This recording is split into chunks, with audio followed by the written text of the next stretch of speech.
અને એ પછી સુદામા જ્યારે પોરબંદર આવ્યા ને ત્યારે એને ખબર પડી પોરબંદર કેટલું દૂર છે. માંડ પોરબંદર પોગ્યા. પોરબંદર પોગીને જ્યાં પોરાની ઝૂંપડી સામે જુએ મોટો મહેલ ખડેલો થયેલો છે.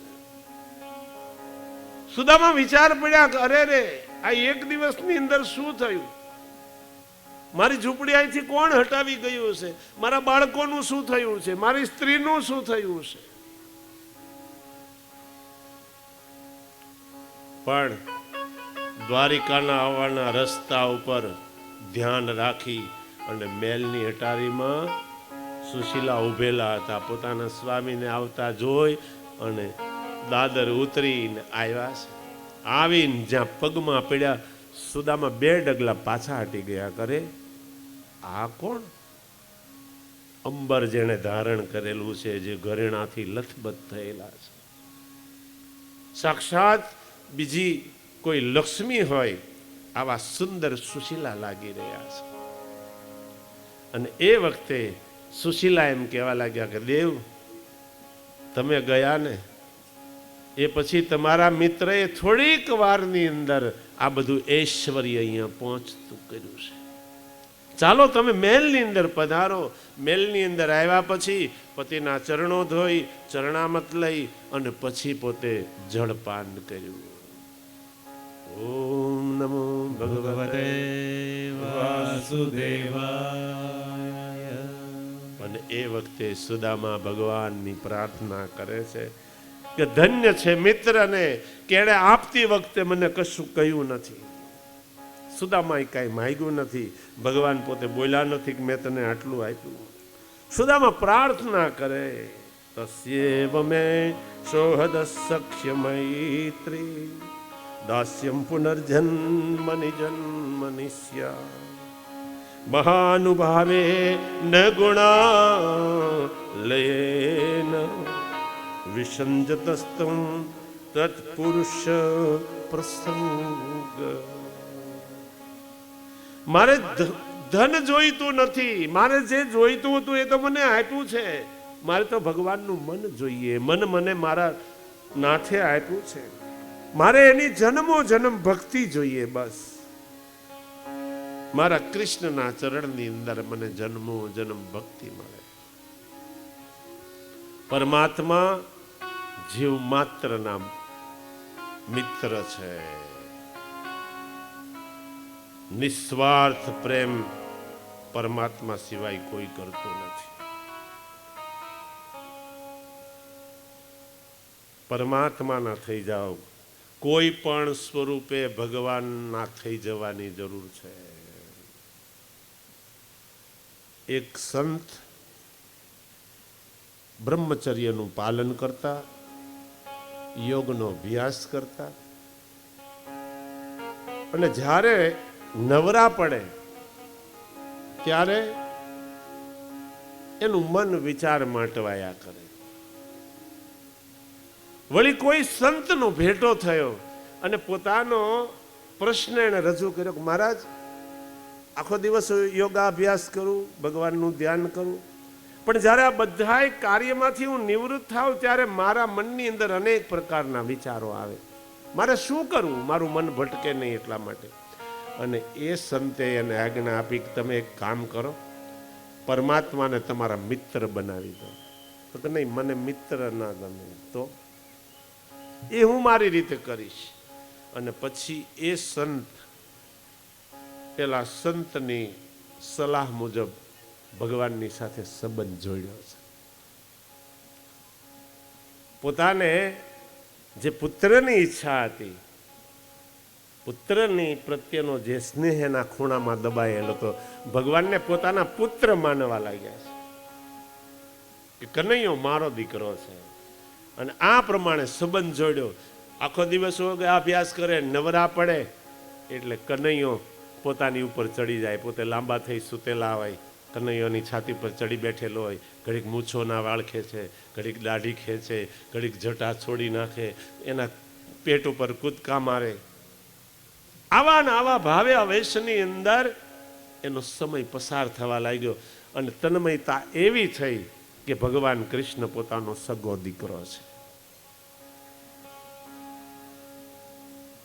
જ્યારે જ્યારે ક્યાંક સંઘ ઉપડે ને ત્યારે સંતોને આમંત્રણ આપવા લોકો આવે કે મહારાજ ચાલો હરિદ્વાર આવવું છે ગંગા સ્નાન કરવા. કે ગંગા સ્નાન કરવા આવું તો ખરો પણ મારો દીકરો બહુ નાનો, મારાથી નીકળાય નહીં.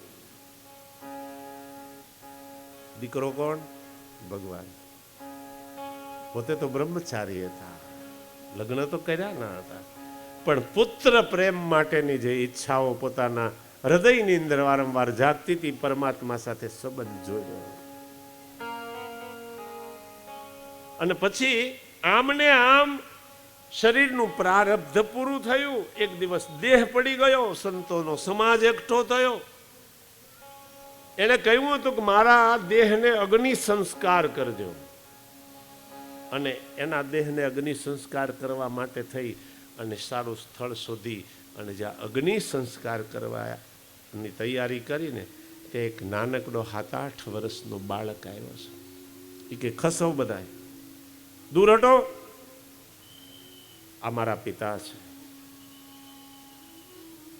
પેલો દીકરો આવ્યો, સંતને ગંગાજળનું સ્નાન કરાવ્યું, લોટીમાંથી ગંગાજળ મુખની અંદર મૂક્યું, તુલસી દળ અર્પણ કર્યા, પુષ્પની માળાઓ પહેરાવી, નવીન વસ્ત્ર ઓઢાડ્યું, એની પ્રદક્ષિણા કરી અને પછી અગ્નિ સંસ્કાર કર્યો. અને અગ્નિ સંસ્કાર થયો પછી એ પુત્ર દેખાયો નહીં. અને પછી લોકોને ખબર પડી કે મારા તો બ્રહ્મચારી હતા, દીકરો ક્યાંથી હોય? પણ કહેવાની જરૂર એ છે કે પરમાત્માએ જે સાધુની ઈચ્છા હતી એ ઈચ્છા પૂરી કરી. એને ગંગા સ્નાનની ઈચ્છા હતી કે આ શરીરને ગંગા સ્નાન કરવાની ઈચ્છા છે, પણ મારો દીકરો નાનો છે એટલે હું જઈ શકતો નથી, અને એકલો મૂકીને હું કેમ જાઉં? અને આમાં એનું આયુષ પૂરું થયું હતું. ભગવાને પુત્ર બની અને એના દેહને ગંગા સ્નાન કરાયું, એને ગંગાનું પાન કરાયું. કોઈ પણ હિસાબે પરમાત્માની સાથે સંબંધ જોડવાની જરૂર છે, અને સંબંધ સિવાય પ્રેમ થતો નથી. રોજ કેટલા માણસો મરે, આપણને કેટલું દુઃખ થાય, પણ કોક આપણો મર્યો હોય તો કેટલું થાય, કેમ કે એ મારો છે અને આ સંસાર મારા તારાથી ભરાયેલો છે.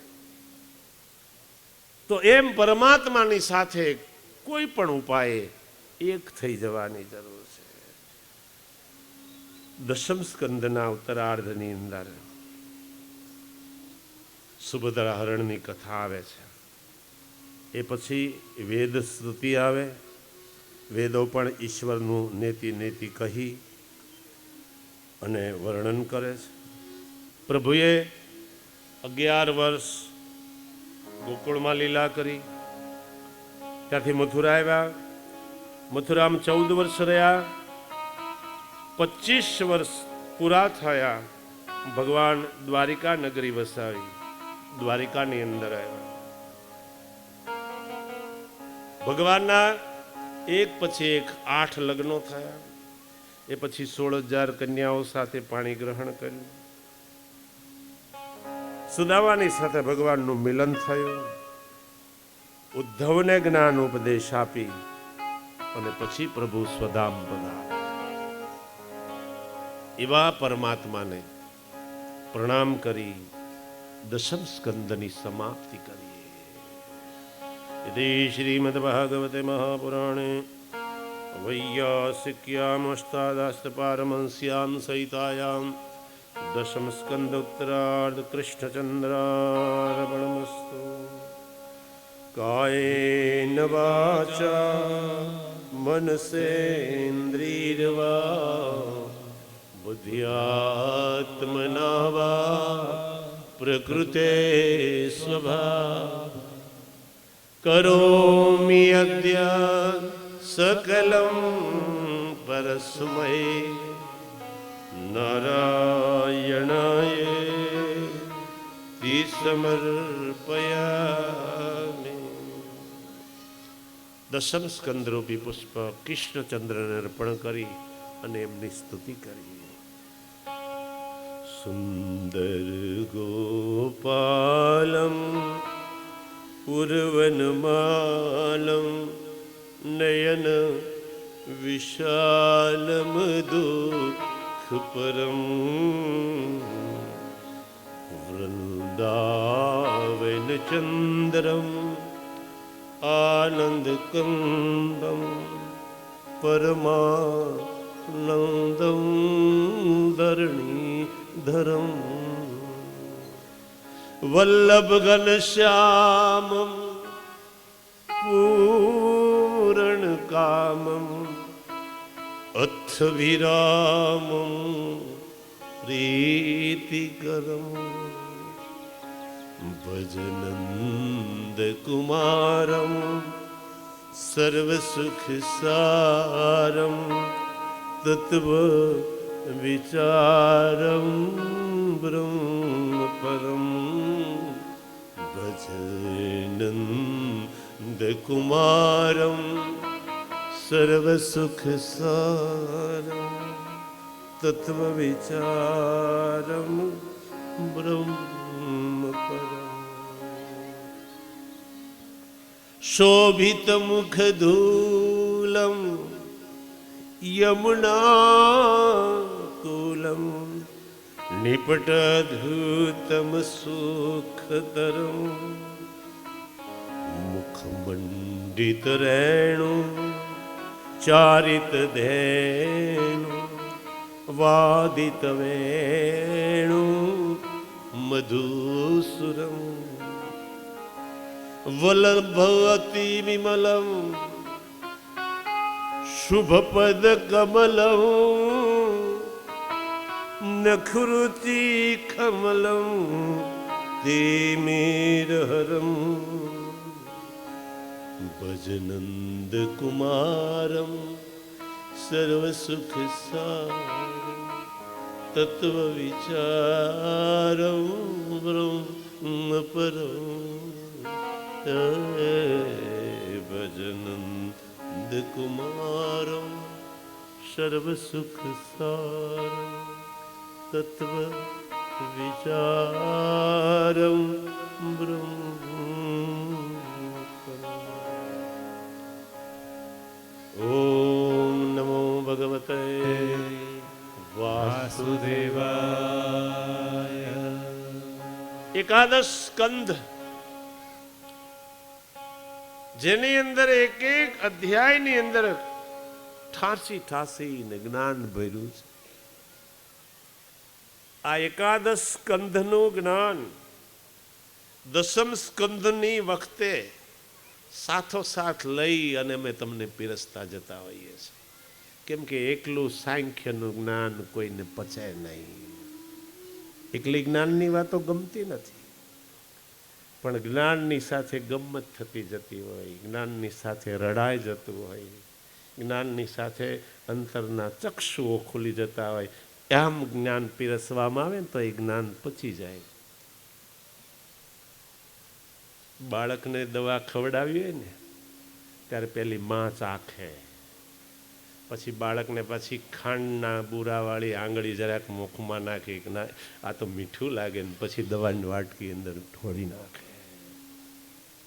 એમ ધીરે ધીરે ખાંડવાળી આંગળી ચટાડી થોડી થોડી દવા તમને પાયા કર્યા. પણ અત્યારે જે કંઈ ભલે થોડીક જ વાતો બાકી રાખી હોય ને એ એકાદશ સ્કંધ તરીકે તમારી સામે કહીશું, પણ છતાંય તમને એ પચવામાં ભારે લાગશે. અડદની દાળની જેમ પચવામાં ભારે, પણ એ પેટમાં પડી ગયા પછી બે દી ખાવ નહીં તો હાલે. એમાં એકાદશ સ્કંદના જ્ઞાનનું એવું છે કે પછી બીજું કાંઈ જાણવાની જરૂર રહેતી નથી. ઓમ નમો ભગવતે વાસુદેવાય. કેમ એમ બાપુ, આ છેલ્લો દી છે, પછી તો નહીં બોલો ને. બોલશો, બોલજો, કરેલું ક્યાંય નહીં જાય. ઓમ નમો ભગવતે વાસુદેવ. આપણે આ બધું બોલીએ ને એ કોને માટે? જેનું આપણે અન્ન ખાઈએ છીએ એ બધા દેવ સામે બેઠેલા છે ને, એનું કલ્યાણ થાય. ખાઈએ એનું કંઈક કરવું પડે ને. અને એટલે જ વારંવાર તમને જય જયકાર બોલાવો કે ભગવાનનું નામ લેવડાવો છું. જેના નિમિત્તે આપણે માંડવાની અંદર એકત્ર થયા છીએ એને આ ભાતા તરીકે આપણે બધું બંધાવી દેવાનું. આપણે અહીંથી કંઈ લઈ જવાનું છે નહીં. એની સદગતિ થાય, એને ઉત્તમ કુળની અંદર જન્મ મળે, એને લાંબુ આયુષ્ય મળે, એનું શરીર નિરોગી રહે, આવી મનથી પ્રાર્થના કરવાની છે. અને જે કાંઈ આપણે ખાઈએ, જે કાંઈ આપણે જપ કરીએ કે જે કાંઈ હોમ કરીએ એ બધું આમના કલ્યાણ અર્થે વાપરી નાખજો. ભગવાન અક્ષય ગણું કરીને તમને પાછું આપશે. ઓમ નમો ભગવતે. વૈરાગ્ય માટેનો પહેલો અધ્યાય. જીવને જ્યારે વૈરાગ્ય થાય, ક્યારે? કે એને ખરી વસ્તુનું જ્ઞાન થાય ત્યાં સુધી વૈરાગ્ય થતો નથી. અંધારામાં પણ સર્પ દોરડા રૂપે ભાસે, અંધારામાં શબ લાકડા રૂપે ભાસે. તુલસીદાસજીના જીવનની કથા છે કે જ્યારે એ યુવાન હતા ને ત્યારે પોતાના પત્નીની અંદર બહુ આસક્ત હતા. એમના પત્ની બહુ રૂપાળા પણ હતા અને પત્ની વગર એક ક્ષણ પણ ન જીવી શકે આવી લાલસા. હવે બન્યું એવું કે તુલસીદાસજી બહાર ગયા છે અને પત્ની પિયર જતા રહ્યા. કોઈ તેડવા આવ્યું હશે, પિયર ગયા. એટલા આસક્ત. ચોમાસાની ભયંકર રાત્રિ. પોતાના પત્નીને જોયા નહીં, વિહવળ થયા. પૂછ્યું મારા પતિ ક્યાં? તો કે તો પિયર ગઈ. રાત્રિનો અંધકાર, ભયંકર વર્ષા પડતા આખડતા પોતાના સાસરાને ગામ પહોંચ્યા.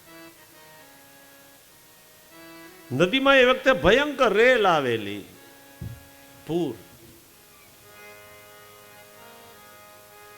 રેલ શબ્દ અત્યારના જનરેશન માટે નવો છે, પણ જ્યાં સુધી તાપીના કાંઠા બંધાયા નહોતા ને ત્યાં સુધી તાપી રેલતી હતી.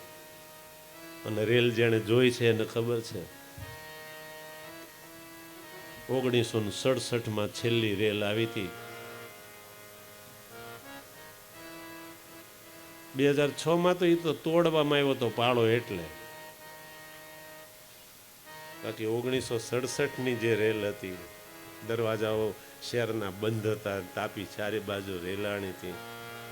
અને એ વખતે લાલ દરવાજો ચડી અને અંદર આવ્યા. ગાડીઓ ઊભી રહેતી સામે કિનારે. કેડી માથે ચાલીને જવાય, હેઠે તાપીનો લોઢ મારતો ધોધ ચાલ્યો જતો હોય. ભયંકર રેલ આવેલી છે. અને એને જોયું, ઓહો, સગવડતા તો છે, કિનારે શબ તણાઈને આવેલા. અને એમાંનું એક શબ લાકડું છે એમ માનીને એના ઉપર સવાર થઈને સામે કિનારે ગયા. સામે કિનારે શબ છોડી દીધું. પોતાના સાસરાને ઘેર આવ્યા, પણ મધ્યરાત્રિ વીતી ગઈ હતી. હાલીને આવ્યા, આટલો દાખલો કર્યો, લગભગ 12નો ગજર ભાંગી ગયો. રત્નાવલી સોઈ ગયા હતા.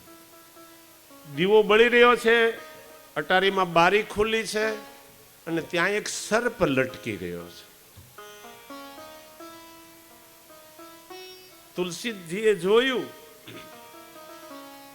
કે મારા પત્ની જેમ હું એની વગર પીડાવ એમ મારા પત્નીને પણ ઈચ્છા છે કે મારા પતિ આવશે. એટલે એને કેટલી કેટલી સગવડતા કરી રાખી છે કે મોટી રેલ આવી હતી, સામે કિનારે લાકડું મારા માટે મૂકી રાખ્યું હતું. અને અહીંયા પણ રાતે અડધી રાત્રે તો કાંઈ સાસરાનું ઘડ ખખડાવાય નહીં. પાછળ આવ્યા તો પાછળની બારી ખુલ્લી અને ત્યાં દોરડું લટકાવેલું, પણ સર્પ લટકતો. અને એ દોરડાને સર્પને દોરડું સમજી અને ચડી અને અંદર ગયા અને અંદર જઈને જ્યાં રત્નાવલીને સ્પર્શ કર્યો ને જાગ્યા પોતાના પતિને જોયા અને ભયંકર ગુસ્સો આવ્યો. આ શું? આ મધ્યરાત્રિએ કે તારા વગર હું રહી ન શક્યો, આવ્યો છું. અને એ વખતે કે પણ તે મારા માટે તૈયારી તો કરી જ રાખી છે. ખીજાય છે ત્યારે સામે કિનારે તે લાકડા મૂકી રાખ્યા હતા. અરે સામા કિનારાની ક્યાં વાત કરે? અહીંયા તે નેવાની અંદર તું જો દોરી તે લટકાવી રાખી છે કે મારે આવવામાં વાંધો ન આવે. ક્યાં લટકાવી બતાવો. અને જ્યાં જોવા ગયા ને ત્યાં પેલા સાપને કળ વળી, ઓલો આખું શરીર એના ઉપર તણાઈને આવ્યું હતું ને, બેશુદ્ધ થઈ ગયો હતો.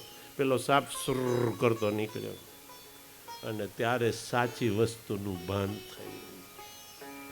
અને એ વખતે એમણે એવો ટોણો માર્યો છે કે હાડ માંસ કી દેહ મમ તાપર જીતની પ્રીતિ તીસુ આધી જો રામ પ્રતિ તો અવસી મીટ હિ ભવ નીતિ. મારી માટે જેટલો સ્નેહ છે, મારી ઉપર જેટલી લાગણી છે, મને પામવાની જે લાલસા છે, આમાંથી અડધી પણ જો પરમાત્માને મેળવવા માટે તમે વાપરી નાખો ને તો આવા ગમન મટી જશે. અને આ કટુ વચનો સાંભળી એ જ પગલે તુલસીજી પાછા વળી ગયા. આવીને જોયું કે જેને લાકડું સમજીને આવ્યા હતા એ શબ હતું માનવ. અને પછી ભગવાનના એવી રીતે થયા, એના જપ કર્યા કે સામાન્ય બ્રાહ્મણનો બાળક એ મહાન થયો. રામચરિત માનસની રચના કરી, ભગવાનનું જેમને દર્શન થયું, જેમને હનુમાનજી સહાય થયા છે. ઓમ નમો ભગવતે વાસુદેવાય. ભગવાનને પણ સંસારની પ્રવૃત્તિ બાધક લાગે ને એ છોડી અને પ્રભુને શયન કરવાની ઈચ્છા થાય. એક દિવસ પિંડારક તીર્થની અંદર ઋષિ મુનિઓ બેઠા હતા. એમાં યાદવ કુમારોએ આ ઋષિઓની મશ્કરી કરવાનું મનની અંદર સૂઝ્યું. વિનાશ કાળે વિપરીત બુદ્ધિ. જ્યારે વિનાશ થવાનો થાય ને ત્યારે બુદ્ધિ કાંઈ ઢંગના કામ કરતી નથી. આ યાદવ કુમારો જાંબવતીનો પુત્ર સામ, એને સ્ત્રીનો વેશ પહેરાવ્યો. અને સ્ત્રી કેવી? ગર્ભવતી. પેટ ઉપર કપડાં બાંધી દીધા અને પૂરા દિવસો જતા હોય આવી સ્ત્રીનો વેશ ધારણ કરાવી અને પેલા ઋષિ મુનિઓ જ્યાં જ્ઞાનની ચર્ચા કરી રહ્યા છે ત્યાં સામે ઉભવીને ઊભા રહ્યા અને કહેવા લાગ્યા કે મહારાજ કહો તો આ સ્ત્રીને શું આવશે? પેલા ઋષિઓ એમ કહેવા લાગ્યા કે ભાઈ તમે તમારી રમતો જે કંઈ કરતા હોય બહાર જઈને કરો, અહીંયા રહેવા દો, અહીંયા જ્ઞાનની ચર્ચા થાય છે. તમે જે તમારી રમત હોય કર્યા કરો, પણ અમને એમાં સામેલ કરવા રહેવા દો. અને પછી ભગવાનના પુત્રો એમ વિદ્વાનોની મશ્કરી કરીને કહેવા લાગ્યા કે તમે બધા વેશધારીઓ છો, તમારામાં જ્ઞાન ક્યાં છે? નહીતર તો ન બતાવો કે આ સ્ત્રીને શું આવશે. ને પછી એક ઋષિને ક્રોધ આવ્યો અને બોલી ઉઠ્યા. બીજા વારે એ પહેલા તો બોલ્યા કે આ સ્ત્રીને નહીં પુત્ર આવે નહીં પુત્રી આવે, તમારા વંશનો વિનાશ કરનારું મૂષળ પેદા થશે.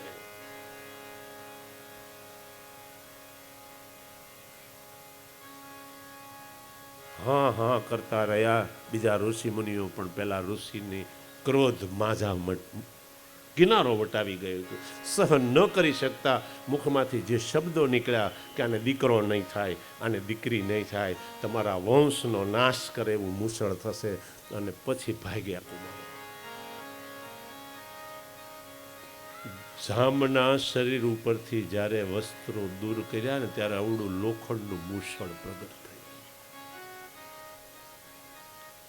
હવે આ એવું કાર્ય હતું કોઈને કહી ન શકાય. પોતાની મેળે પોતાની બુદ્ધિ વાપરી અને આ મૂષળનો નાશ કરવા માટે થઈને ઘસવા લાગ્યા. ઘસી ઘસી ઘસી ઘસી છેલ્લે આવડો ટુકડો રહ્યો. પકડવામાં ફાવતો નથી. એ બધું જે ભૂકો હતો એ સમુદ્રમાં પધરાવી દીધો, જેનું એરકા નામનું ઘાસ થયું. તલવારની ધાર જેવું તીક્ષ્ણ અણીવાળું ઘાસ ઉગે છે, જેને અડો ને કાપી નાખે. એરકા નામનું ઘાસ. અને પેલો જે ટુકડો હતો ને, જોરથી જેટલી શક્તિ હતી એટલી શક્તિ વાપરીને ફેંક્યો, મધ્ય સમુદ્રની અંદર ફેંકી દીધો. પણ જેવો પડ્યો ને એટલે માછલીને એમ થઈ કે ખાવાનું આવ્યું, એને માછલી ગળી ગઈ. અને એ માછલું ઝાડની અંદર આવ્યું, શિકારીના ઝાડમાં. શિકારી જ્યારે માછલાને ચીર્યું, એની અંદરથી આ ચકચકિત લોખંડનો પદાર્થ નીકળ્યો. આને પોતાનો બાણની અંદર અણી તરીકે આ કટકાને ફિટ કર્યો. અને પછીની કથા શું છે એ બધા તમે જાણો છો. ઓમ નમો ભગવતે વાસુદેવ. એકાદશ સ્કંદના બીજા અધ્યાયથી ઉપદેશ શરૂ થાય. એક દિવસની વાત છે. નારદજી વસુદેવને ત્યાં પધાર્યા. વસુદેવજીએ નારદજીની પૂજા કરી. એ પછી વસુદેવે આગ્રહ કર્યો કે મને તમે એવો ઉપદેશ કરો કે હું જન્મ અને મરણના સંસારથી છૂટી જાઉં. નારદ એમ કહેવા લાગ્યા છે કે વસુદેવ, તમારો પ્રશ્ન સુંદર છે. કારણ કે ભાગવત ધર્મ સંબંધની અંદર નવયોગેશ્વર જ્યારે નિમિના દરબારમાં પધાર્યા હતા, એ નિમિ રાજાનો અને નવયોગેશ્વરનો સંવાદ હું તમને કહી સંભળાવું, જેમાં ભાગવત ધર્મનો ઉપદેશ આપેલો છે. એક વખત વિદેહરા નિમિ એના દરબારની અંદર નવયોગેશ્વરો આવ્યા. આ નવયોગેશ્વરો ભરતજીના ભાઈઓ છે, જે નવ બ્રાહ્મણો બની ગયા હતા. ઋષભદેવના 100 પુત્રોમાં નવયોગેશ્વરો થયા. અને આ યોગેશ્વરો નિમિ રાજાના દરબારની અંદર આવ્યા છે. વિદેહરાજ નિમિએ પૂછ્યું કે મહારાજ, ભલે પધાર્યા, પણ મારી શંકાનું તમે નિવારણ કરો. પરમ કલ્યાણનું સ્વરૂપ શું છે? એનું સાધન શું? મને ભાગવત ધર્મનો તમે ઉપદેશ આપો. આ સંસારની અંદર ક્ષણનો પણ સત્સંગ મનુષ્યને માટે પરમ નિધિ રૂપ બની જાય છે. અને એટલે જ યોગ કહેવામાં આવ્યું છે કે તુલ્યામલવેનાપી ન સ્વર્ગ પુનર્ભવમ ભવત્સંગ સંગીસ્ય મર્ત્યાનામ કિમુતા શિષ્ય. ભગવાનમાં આસક્ત રહેવા વાળા સંતોનો ક્ષણભર જો સંગ પ્રાપ્ત થાય તો એની તુલના સ્વર્ગ કે મોક્ષથી પણ ઉપર કરવામાં આવી છે. સુંદરકાંડમાં પણ આ જ સુંદરતા લખવામાં આવી છે. તાત સ્વર્ગ ઉપબર્ગ સુખ ધૈર્ય તુલા એક તુલનતા હિ સકલ મિલી અને જો સુખ લવ સતસંગ. સ્વર્ગને મોક્ષ કરતા પણ સત્સંગને શ્રેષ્ઠ ગણવામાં આવ્યો છે. બિનુ સત્સંગ વિવેક ન હોય. સત્સંગ સિવાય વિવેક ઉદિત થતો નથી, અને વિવેક ના આવે તો જ્ઞાન પ્રકાશતું નથી. જ્ઞાન ના આવે તો ધ્યાન કરવાની ઈચ્છા નથી, ધ્યાન થતું નથી, ને ધ્યાન ન થાય એને પરમપદની પ્રાપ્તિ થતી નથી. જીવ ઈશ્વરથી વિખૂટો પડ્યો છે એ બધા જાણે, અને આ જીવને શિવની સાથે મળવાનું છે. વચ્ચેનો જે આ બધો કાળ ઈ માણસ જો સુધારી લે અને ડગલે ડગલે પરમાત્માનું ચિંતન કરે તો અંતે પરમ પદની નજીક, ભલે એમાં ન ભળી જાય તો નજીક તો જરૂર પહોંચે. જીવ જ્યારે બ્રહ્મ ભાવ ની સાથે સંબંધ બનાવે, જીવ જ્યારે જીવ ભાવ મૂકી દે ત્યારે બ્રહ્મની અંદર ભળી શકે છે. પ્રત્યેક વસ્તુની અંદર ઈશ્વર છે એમ માનીને વ્યવહાર કરો. પ્રત્યેક સંતો તમે જુઓ, જેટલા જેટલા મહાન પુરુષો થયા છે એને કોઈ કામ નથી મૂક્યા, એને પોતપોતાનું કાર્ય કર્યું જ છે. સેના નાય અજામત કરવાનો ધંધો કરતા ને, નાય ભગત હતા. માણસોના અજામત કરતા કરતા એને બુદ્ધિની અંદર પ્રકાશ થયો કે આ બધાના મેલ હું દૂર કરું, મારો તો મેં દૂર કર્યો નહીં, અંદરથી જ લાગી આવે છે. સત્સંગ વગર જ્ઞાન પ્રાપ્ત થતું નથી. જગતની અંદર બે માર્ગો બતાવ્યા છે, પેલો ત્યાગનો, બીજો સમર્પણનો. શરીરથી, વાણીથી, મનથી, ઇન્દ્રિયથી, બુદ્ધિથી, સ્વભાવથી મનુષ્ય જે જે કઈ કર્મ કરે એ ભગવાન નારાયણને સમર્પણ કરે. આ સીધો સરળ ભાગવત ધર્મ છે. કાયેન વાચા મનસેન્દ્રિયવા બુદ્ધ્યાત્મના વા પ્રકૃતે સ્વભાવ કરોતિ યદ્યત સકલમ પરસ્મયી નારાયણાયેતિ સમર્પયેત. 11મા સ્કંદની અંદર બીજા અધ્યાયનો 36મો શ્લોક એમ કહે છે કે આ પ્રમાણે પ્રતિક્ષણ જે ભગવાન પ્રતિ એક એક વૃત્તિ દ્વારા ભગવાનના ચરણ કમળોનું ભજન કરે એને સંસાર ઉપર વૈરાગ્ય જાગે અને પરમપદની પ્રાપ્તિ માટે ભગવાન માટે પ્રીતિ જાગે.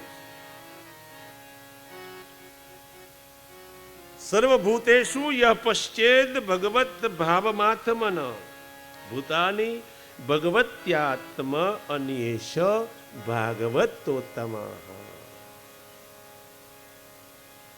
બીજા યોગેશ્વર પછી ત્રીજા યોગેશ્વર અંતરિક્ષ માયાના લક્ષણો બતાવીને કહેવા લાગ્યા કે માયા એને તરવી બહુ મુશ્કેલ છે, માયા દુસ્તર કહેવામાં આવે છે. અને ભગવાન એટલે જ ગીતામાં એમ કહ્યું છે કે મામેવ એ પ્રપદ્યંતે માયામ એ તામ તરંતી. તે જે મારો થયો છે એ જ મારી દુસ્તર માયાને તરી શકે.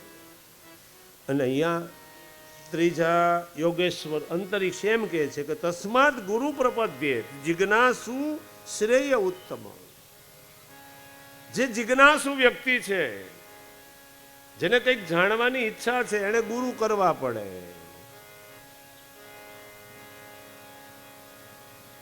અને ગુરુના શબ્દોને અનુસરી અને અંતે માયાને તરી શકાય. જેને માયાને તરવાની ઈચ્છા છે એને કાયાથી, મનથી કે વચનથી કોઈ પણનું દિલ દુભાવવું જોઈએ નહીં. સ્વધર્મની અંદર નિષ્ઠા જરૂરી છે.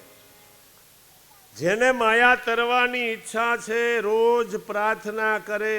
જીવ ઈશ્વરનો પહેલો શબ્દ સંબંધથી જ થાય છે. અને એટલે જ હું વારંવાર કરું, કોઈ પણ સંબંધ ભગવાનની સાથે જોડી દો.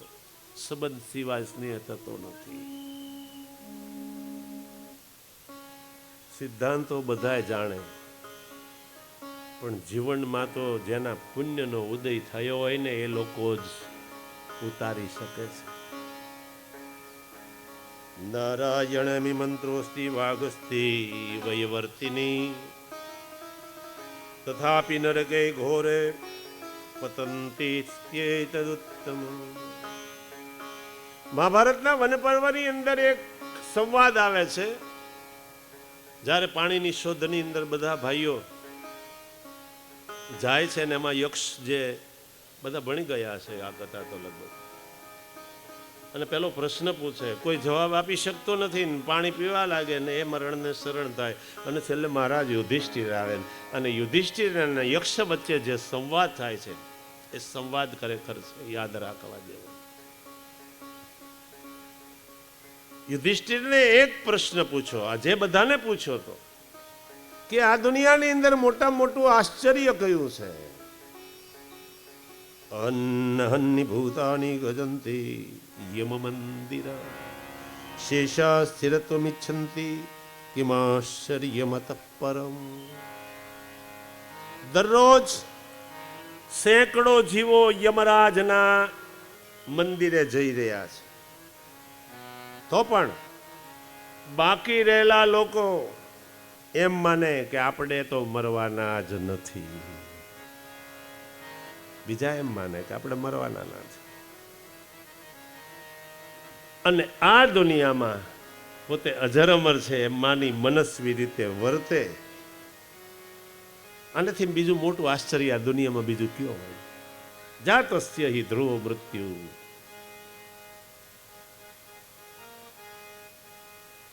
જેનો જન્મ છે એનું મૃત્યુ નિશ્ચિત છે. તો પછી લોકો કેમ પોતાની રીતે વર્તન કરતા હશે? ભગવાનનો અને બીજા લોકોનો અપરાધ શા માટે કરતા હશે? આનાથી બીજું મોટું આશ્ચર્ય પાંચમા જે યોગેશ્વર નારાયણના સ્વરૂપનું વર્ણન કર્યું. કિમ કર્મથી કવયોપ્યત્ર મોહિતા. જે વેદો કર્મ કરવાની આજ્ઞા કરે છે એ માટે કર્મના ફળ રૂપે સ્વર્ગ આદિની લાલચ પણ આપે છે, પરંતુ એનો માત્ર ને માત્ર ઉદ્દેશ છે એ કર્મ છોડાવવાનો. કર્મમાં કર્મને જુએ, અકર્મમાં કર્મને જુએ, એટલે કર્મના ફળમાં આસક્તિ રાખ્યા વગર અનાસક્તપણે ફળની આશા વગરનો જે કર્મ કરે એ કર્મો શ્રેષ્ઠ કહેવામાં આવે છે. અને ભાગવતજીની અંદર આ નિષ્કામ કર્મોનું જ વર્ણન કરવામાં આવ્યું છે.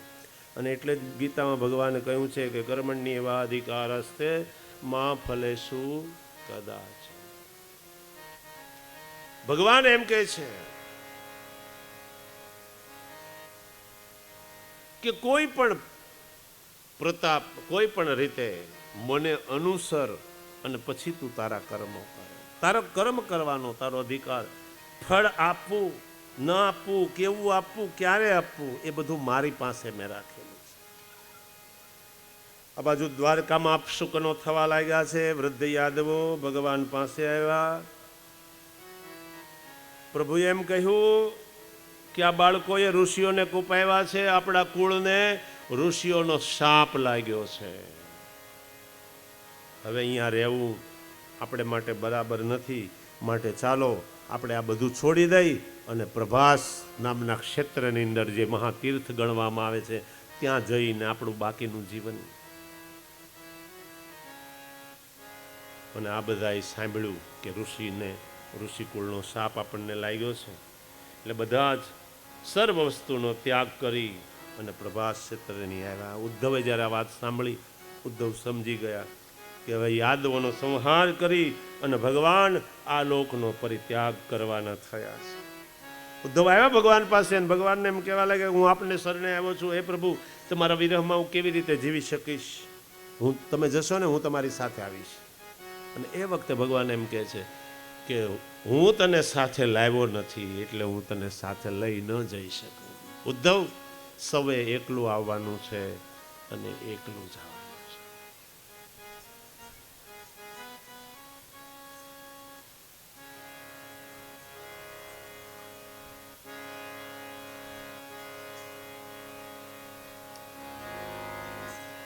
એકલા જ આવ્યા મનવા, એકલા જવાના,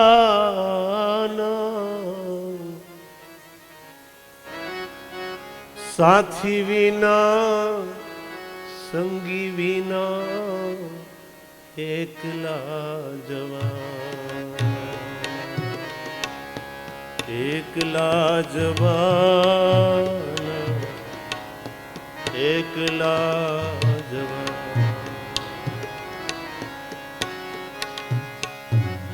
એકલા જ આવ્યા મનવા, એકલા જવાના, સાથી વિના સંગી વિના, એકલા જવાના, એકલા જવાના, એકલા એકલા જવાન, એકલા જવાન. કાળજાની કેડીએ કાયાના સાથ દે, કાળી કાળી રાતડીએ છાયાના સાથ દે. કાળજાની કેડીએ કાયાના સાથ દે, કાળી કાળી રાતડીએ છાયાનો સાથ દે. એકલા રહીએ ભલે, કાયાના સાથ દે ભલે, એકલા રહીને એકલા રહેવાના, એ સાથી વિના સંગી વિના, એકલા જવાન, એકલા જવાના, એકલા જવાન.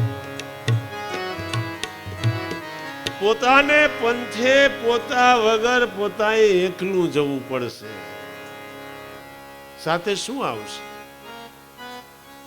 જે કાંઈ કર્મો કર્યા છે એ પછી સારા હશે કે નરસા હશે, એ પક્ષાપક્ષ કરવા આવશે.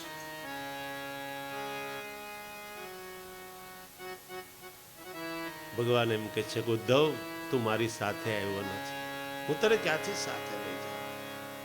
સૌ એકલા આવે, એકલા જવું. ઉદ્ધવ, મેં તારા ઉપર કૃપા કરી, અત્યાર સુધી તને સાથે રાખ્યો, હવે તું તારા ઉપર કૃપા કર કે મારે શું કરવું છે, હું કોણ છું, ક્યાંથી આવ્યો, ક્યાં જવું છે, ગોત. ઉદ્ધવ, આ બધા પ્રશ્નો યદુરાજાએ દત્તાત્રેયને કહ્યા હતા. યદુરાજાએ જ્યાં ત્રિકાળદર્શી અવધૂત બ્રાહ્મણ એવા દત્તાત્રેયને નિર્ભય થઈ અને વિચિત્ર રાજાએ જોયા ને ત્યારે પ્રશ્ન કર્યો હતો કે મહારાજ, તમારું શરીર આવું પુષ્ટ, આવું તો મારું શરીર નથી. સંસારના મોટા ભાગના લોકો કામ અને લોભના મોહજાળની અંદર, એના દાવા નળની અંદર બળી રહ્યા છે. પણ હે પ્રભુ, તમારા શરીરમાં આવી કોઈ અસર દેખાતી નથી, તો આ શેનો પ્રભાવ છે? આ અવર્ચનીય આનંદ, જે આનંદનો વિનાશ ન થાય એવો આનંદ તમે માણી શકો છો. તમે આટલા પુષ્ટ છો, આટલું મસ્ત શરીર છે, આવું પ્રફુલ્લિત મન છે, એ કેમ રહે? અને દત્તાત્રેય હસતા હસતા યદુરાજાને એમ કહેવા લાગ્યા કે રાજન, આનંદ બહાર નથી, આનંદ વિષયોની અંદર નથી, પણ આનંદ એ અંદર છે. જેમ હું અંદર છે ને, એમ આનંદ પણ અંદર છે. હું ને એક બાજુ ખસેડી દો ને, હું ને કાઢી નાખો તો એ આનંદ પ્રગટ થશે. દુઃખ છે હુંનું, મને હરખી જગ્યા ન મળે તો તકલીફ થાય, મને હરખું બેસવા ન મળે તકલીફ થાય, મને માન ન મળે તકલીફ. આ હુંની બધી દુઃખ બધું હુંનું છે. હું જો સાઈડ થઈ જાય તો આનંદ આપોઆપ પ્રગટ થાય. અને આનંદ એ પરમાત્માનું સ્વરૂપ છે. ને જેના શરીર આનંદિત છે, પ્રફુલ્લિત છે, એનું શરીર દુર્બળ થતું નથી. અને આને માટે દત્તાત્રેય કે મેં એક નહીં 24 ગુરુઓ કયા.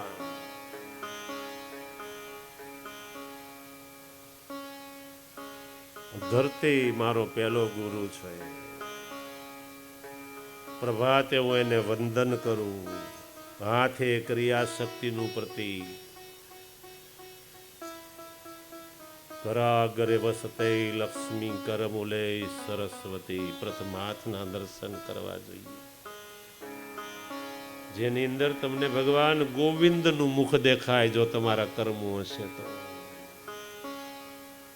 પગ ધરતી ઉપર મૂક્યા પહેલા માં ધરતીની પ્રાર્થના કરવી પડે. સમુદ્ર વસને દેવી પર્વતસ્તન મંડલે વિષ્ણુ પત્ની નમસ્તુભ્યમ.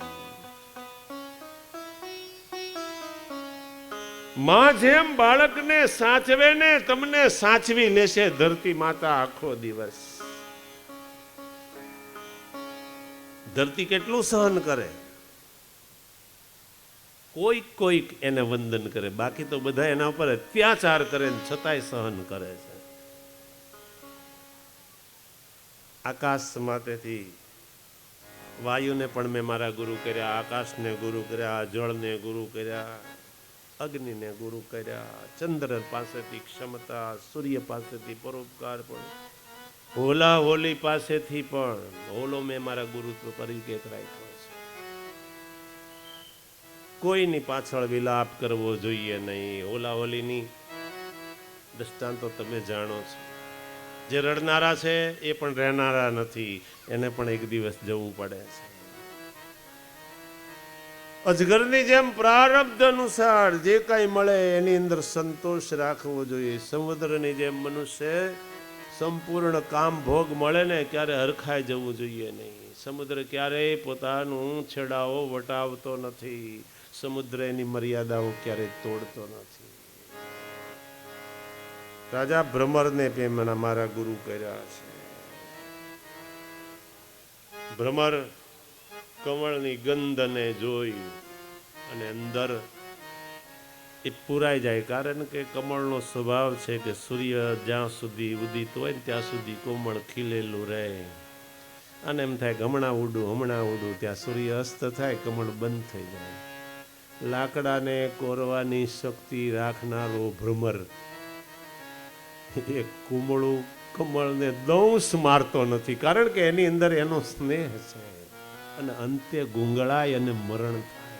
એટલે વાસનાની અંદર કોઈ અતિની કોઈ ગતિ નથી. હાથી, હરણ, પતંગિયું, ભ્રમર, આ બધાને એક એક વિષયની અંદર પ્રીતિ છે, અને છતાં એનો નાશ થાય. ત્યારે મનુષ્ય એવું પ્રાણી છે કે શબ્દ, સ્પર્શ, રસ, રૂપ અને ગંધ, આ પાંચે વસ્તુઓની અંદર એને પ્રીતિ હોવાથી એનો કેમ નાશ ન થાય?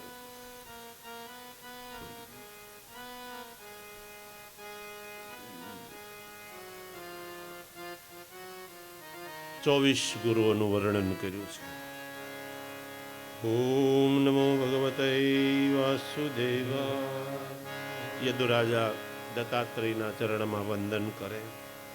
એ પછી કૃષ્ણ ઉદ્ધવને બંધન અને મોક્ષનું સ્પષ્ટ સ્વરૂપ સમજાવે છે. બંધન અને મોક્ષ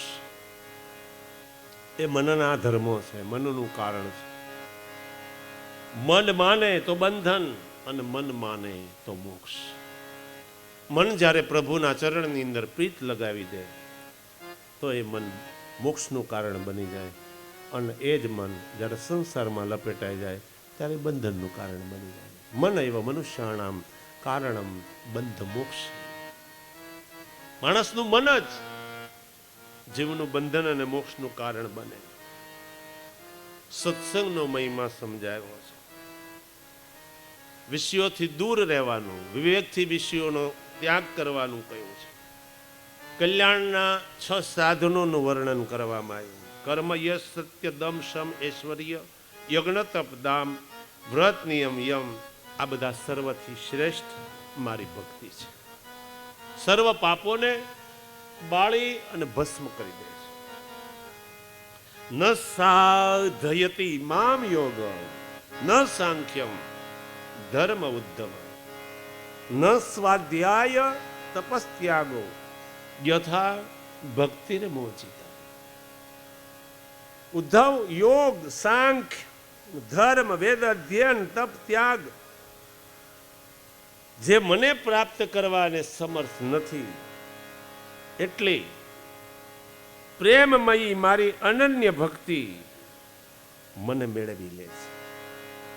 પછી ભક્તિ યોગની મહત્તા બતાવી. ભક્તિ, જ્ઞાન, યમ, નિયમ આદિ સાધનોનું વર્ણન કરવામાં આવ્યું છે. આ માનવનો દેહ એ અનેક પુણ્ય કર્મને હિસાબે મળે છે. આ દેહ ફરી ફરી મળતો નથી. બીજી જે યોનિઓ છે એની અંદર 4 વસ્તુઓ ભગવાને નથી આપી. જે અંતઃકરણ ચતુષ્ટય, આહાર, નિદ્રા, ભય, મૈથુન ચ, આ બધા જીવોની અંદર છે. જમવું, કર્મ કરવા, ભય પામવો, નિદ્રા લેવી, આ બધી વસ્તુઓ બધા જીવોની અંદર સમાન છે. પણ ભગવાને મનુષ્ય ઉપર કૃપા કરી મન બુદ્ધિ આપ્યા, જેનાથી સારા સારનો વિવેક ધારણ કરી અને માનવનો દેહ પામી એવા કર્મો કરે કે માનવમાંથી દેવ બનવા સમર્થ બને છે.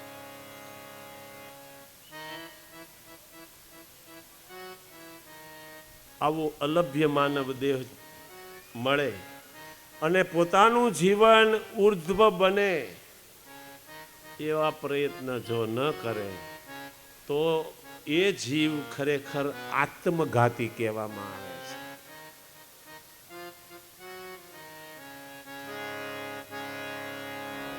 था भक्त तो प्रभु गण से प्यारो, ये था भक्त तो प्रभु गण से प्यारो, अपिचेत दुराचारो, अपिचेत सुदुराचारो. તું ગભરા નહીં, મારા પ્રભુને શરણે થઈ જા. કીધેલા કર્મોથી શાને ગભરાય છે. જ્યારે કર્મ કરીએ ને ત્યારે જીવ જેટલા આનંદથી કર્મ કરે પણ ભોગવાનો વારો આવે ને ગભરામણ થાય. કીધેલા કર્મોથી શાને ગભરાય છે. પ્રભુ પંથ પામવા તું શાને અચકાય છે. કદી કરતો ના બાલિશ વિચારો, અભિચેત સુદુરાચારો, અભિચેત સુદુરાચારો. ભગવાનને જેણે જેણે જીવન સોંપ્યું છે ને એને શરૂઆતની અંદર એમ લાગે કે પાનખર આવી, પણ નહીં, એની અંદર એક દિવસ વસંત ખીલાય. જ્યાં સુધી પાંદડા ન ખરે ને ત્યાં સુધી નવા નથી આવતા, યાદ રાખવું જોઈએ. ભક્તોની દુનિયા નિરાળી છે ભાઈ, આવી જા માણવા તું પ્રેમની સગાઈ. ભક્તોની દુનિયા નિરાળી છે ભાઈ, આવી જા માણવા તું પ્રેમની સગાઈ. બની પાવન પ્રભુને થા પ્યારો,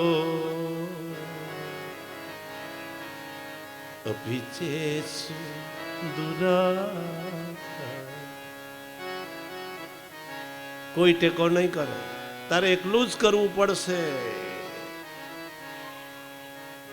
આપશે ન હાથ સૌ પગને તો ખેંચશે, ભગવાનનો રસ્તો જે અપનાવે ને એને અટકાવવા વાળાનો પાર હોતો નથી. વળી જા પાછો, હું તને રાખી લઉં. કામ ધંધો નથી મળતો, નોકરી નથી, હાલ હું આપું. અનેક પ્રકારના પ્રલોભનો મળશે. કેમ કે જે રસ્તો એ પકડે ને એની અંદર આ પંથમાં તો બહુ વિઘ્ન આવે. હરિનો માર્ગ છે સુરાનો, નહીં કાર્યનું કામ. આપશે ન હાથ સૌ પગને તો ખેંચશે, તુજને સુપંથેથી દૂર સૌ ફેંકશે. ફક્ત કહેશે પ્રભુ તુજને મારો, ફક્ત કહેશે પ્રભુ તુજને મારો. અપીછે દુરાચારો, અપીછે સુદુરા. આ પંથે ચાલવા માટે થોડાક નિયમો જરૂરી છે, અને એ નિયમો મારે તમને મોઢે નથી કહેવા, મારે ગવડાવીને કહી દેવા છે. પ્રેમથી નિયમો સમજી અને ગાજો. બધાએ ફરજિયાત ગાઓ. ગુરુજીના નામની માળા છે ડોકમાં, ગુરુજીના નામની માળા છે ડોકમાં. ગુરુજીના નામની માળા છે ડોકમાં. ગુરુજીના નામની માળા છે ડોકમાં. પહેલો નિયમ, જૂઠું બોલાય નહીં, ખોટું લેવાય નહીં. તો બોલાય નહીં, ખોટું લેવાય નહીં. પાળવું પડશે હો. પછી સ્વાર્થ આવે એટલે મૂકી દેવો. પ્રયત્ન કરજો નહીં, પ્રયત્ન કરશો ને ક્યારેક સફળ થવાશે. જૂઠું બોલાય નહીં, ખોટું લેવાય નહીં. જૂઠું બોલાય નહીં, ખોટું લેવાય નહીં. અવળું ચલાય નહીં, હો માળા છે ડોકમાં.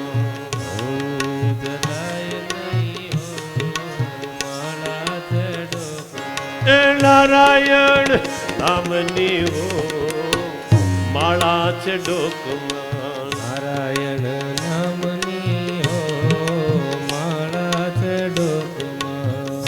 ક્રોધ કદી થાય નહીં, પરને નિંદાય નહીં. ક્રોધ કદી થાય નહીં, પરને નિંદાય નહીં. એ કોઈને દુભવાય નહીં, હો માળા છે ડોકમાં. કોઈને દુભવાય નહીં, માળા છે ડોકમાં. કોઈને દુભવાય નહીં, હો માળા છે ડોકમાં. કોઈને દુભવાય નહીં, માળા છે ડોકમાં. પરને પીડાય નહીં, હું પદ ધરાય નહીં. પરને પીડાય નહીં, હું પદ ધરાય નહીં. એ પરને પીડાય નહીં, હું પદ ધરાય નહીં. પરને પીડાય નહીં, હું પદ ધરાય નહીં. એ બાપને પોષાય નહીં, હો માળા છે ડોકમાં. આપને પોષાય નહીં, માળા છે ડોકમાં. નારાયણ નામની માળા છે ડોકમાં. નારાયણ નામની માળા છે ડોકમાં. સુખમાં છકાય નહીં, દુઃખમાં રડાય નહીં. સુખમાં ચકાય નહીં, દુઃખમાં રડાય નહીં. ભક્તિ ભૂલાય નહીં, માળા છે ડોકમાં. ભક્તિ ભૂલાય નહીં, માળા છે ડોકમાં. ધન સંગ્રાય નહીં, એકલા ખવાય નહીં. સંગ્રાય નહીં, એકલા રખાય નહીં હો માળા છે ડોકમાં. ભેદ રખાય નહીં હો માળા છે ડોકમાં. એ બોલ્યું બદલાય નહીં ટેકને તજાય નહીં. બોલ્યું બદલાય નહીં ટેકને તજાય નહીં. બાનું લજવાય નહીં હો માળા છે ડોકમાં. કાનું લજવાય નહીં હો માળા છે ડોકમાં. હરિહરાનંદ કહે સત્ય ચુકાય નહીં. હરિહરાનંદ કહે સત્ય ચુકાય નહીં. હરિહરાનંદ કહે સત્ય ચુકાય નહીં. હરિહરાનંદ કહે સત્ય ચુકાય નહીં. એ પ્રભુને વિસરાય નહીં હો માળા છે ડોકમાં. પ્રભુને વિસરાય નહીં હો માળા છે ડોકમાં. એ હરિને ભૂલાય નહીં હો માળા ડોકમાં. હરિને ભૂલાય નહીં હો માળા છે ડોકમાં. એ નારાયણ નામની હો માળા છે ડોકમાં. નારાયણ નામની હો માળા છે એ ડોકમાં. ગુરુજીના નામની હો માળા છે ડોકમાં. ગુરુજીના નામની હો માળા છે ડોકમાં. આ જો નિયમ પાળવામાં આવે ને ભગવાન એમ કહે છે કે હું તૈયાર જ છું એવા જીવને લેવા માટે.